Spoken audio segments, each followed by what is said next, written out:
Greetings. My name is Lee. Some may know me best as Slim, Slimantha, Slim Oro, etc.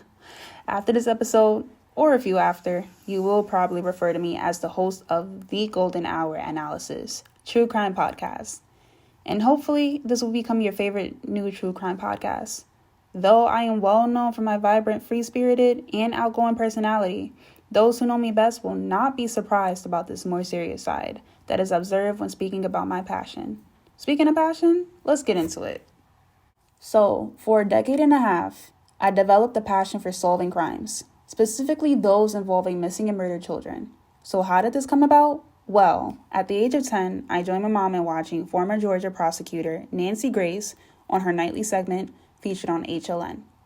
On this particular night, Nancy Grace covered the 2001 disappearance of Tionda and Diamond Bradley, who are two sisters that had disappeared from their apartment complex in Chicago, Illinois on July 6, 2001.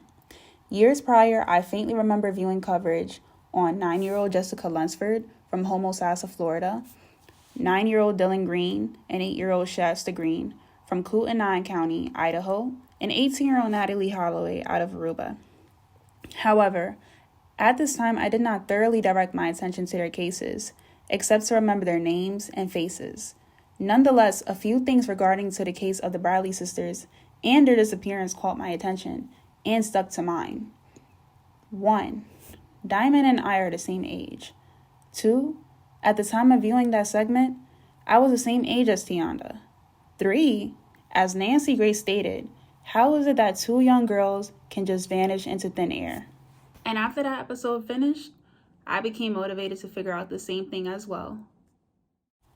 I began searching online about further details about their case, which led me to a short YouTube video featuring pictures of other missing children via Alexis Patterson, Jaquilla Scales, Asha Degree, Jahi Turner, Pate, Kimberly Arrington, Ferguson, and Teekah Lewis.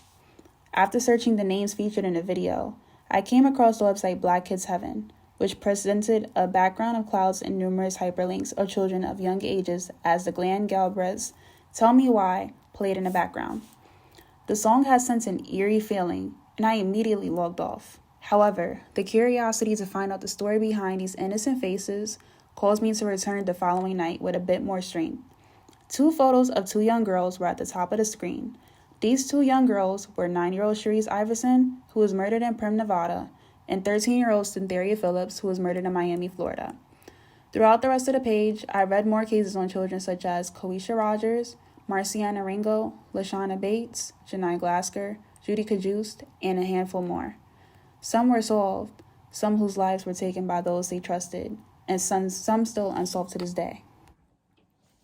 Now, the name Black Kids Heaven was very telling of itself and the purpose that it served. Reading further about the website, I learned that the website's owner, Kiki, was best friends with Cynteria Phillips. She had in fact created the website in honor of her and dedicated it to her memory, hoping to seek justice for her. It was in 2011 that Cynteria Phillips' murderer was caught and arrested and later sentenced in the years to follow. Also figuring that the purpose of this website was to focus on the issue that African Americans, Latino Hispanics, Asians, and indigenous people were not receiving the same coverage as their Caucasian counterparts. This raised a new inquiry. Why?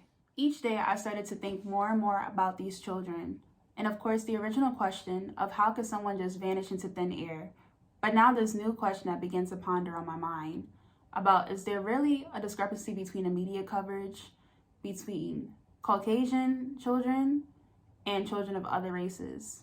Is there really a pedestal here where one is receiving more coverage than the other? Shasta and Dylan Green, Jessica Lunsford, and endless coverage of Natalee Holloway, but not of other children who were of my race and complexion, especially those that the FBI had got involved in. Now, I will say, Channel 7 Eyewitness News would periodically show various missing children, but only for a few minutes. Now, granted, numerous people unfortunately go missing each and every day. But why is it that usually we see that the Caucasian children or Caucasian victims receive the most media coverage than their racial counterparts? Is it because of something due to wealth? Is it demographics? is a lack of details surrounding the circumstances regarding the disappearance. Social media has helped improve with this issue by an increased speed of spreading the word through individuals and network pages. At the time, MySpace and AIM were the only commonly used social media platforms. At the time, I was too young to have an account, and those platforms were not best used for business purposes or current news. However, I did spend time in class making posters to bring awareness to these children who had disappeared and to these children whose innocent lives were taken from them. This also led me to revise my television lineup as well. CSI Crime Scene Investigation, Arrest and Trial at 3 to 4 p.m., North Mission Road at 4 to 5 p.m., Forensic Files at 5 to 7 p.m., and then Nancy Grace at 8 p.m. I remember that summer, I began watching the start of the Caylee Anthony case.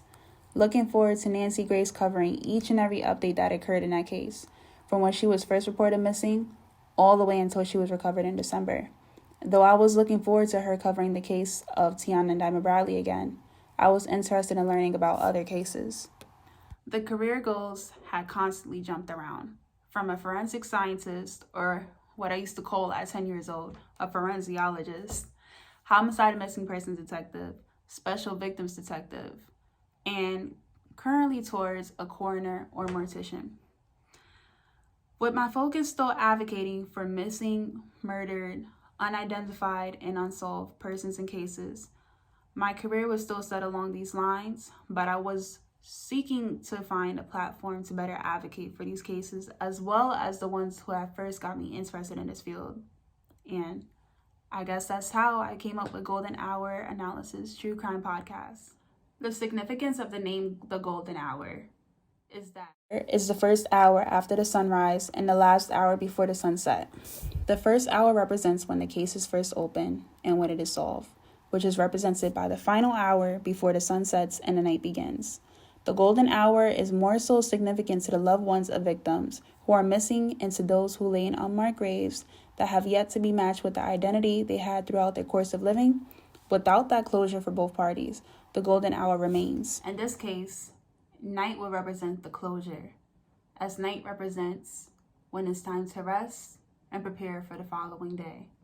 Without that closure, families still remain in the golden hour, waiting to seek answers about what happened to their loved ones. Though podcasts are often seen as a new form of entertainment, and true crime has gained its popularity with streaming and entertainment in a favorite pastime, I want my audience to take away the feeling of wanting to seek closure for these families whose cases that I cover on here, as well as wanting to bring awareness to those who have received closure in their case already. Also, I want to extend out a hand to families who want to see their loved one's case being covered on here. Feel free to contact me via email or message on any of my social media accounts, and I will be more than happy to cover your loved one's case on here to bring awareness to them. Thank you all for tuning in tonight. I hope that I gave you a better view on who I am as a host. I hope I gave you a more elaborate view on what to expect on this podcast. And I hope this now becomes your new favorite true crime podcast. Thank you all. Like, subscribe, stay tuned for more, and stay golden. Thank you.